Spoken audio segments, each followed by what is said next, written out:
Former U.S. President Donald Trump, who is again seeking the White House as a Republican, spoke at the Conservative Political Action Conference in Washington this weekend and made clear that his message was the future of Republican politics in America. We had a Republican Party that was ruled by freaks, neocons, globalists, open border zealots, and fools. But we are never going back to the party of Paul Ryan, Karl Rove, and Jeb Bush. Trump could assail the Republican Party's former leaders and luminaries with impunity at CPAC because at CPAC almost everything was Trump. His face flashed on tank tops and lettered T-shirts, twinkled on rings and bedazzled high heels. Supporters could show their commitment to his MAGA agenda on hats and their loyalty on stickers. The speakers included some of Trump's most loyal allies in Congress, including far-right Republican Representatives Marjorie Taylor Greene, Matt Gaetz, and Lauren Boebert. Some were recent election losers turned election deniers, such as Arizona Republican gubernatorial candidate Kari Lake. They stole that election. The entire world saw it. And Brazil's former president Jair Bolsonaro. Trump wasn't even the only speaker named Trump.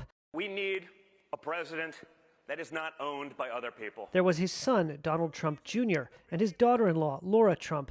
In the run-up to an election year, CPAC typically showcases rival Republican candidates, but so far only former South Carolina Governor and UN Ambassador Nikki Haley has declared her intentions to challenge the 45th president. This is my purpose. This is our mission. Let's save our country from weakness and wokeness. Let's bring back a nation that's strong and proud. Haley and former U.S. Secretary of State Mike Pompeo, another potential presidential candidate, received polite, if tepid, responses from the crowd.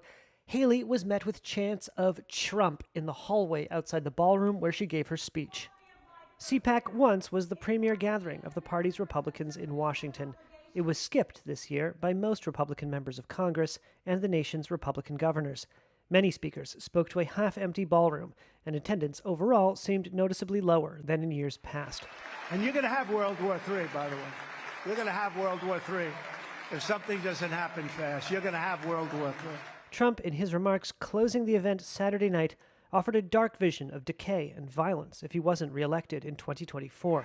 But we have no choice. If we don't do this, our country will be lost forever. And offering a promise of restoration and revenge if he wins. I am your warrior. I am your justice. And for those who have been wronged and betrayed, I am your retribution. I am your retribution. Not going to let this happen.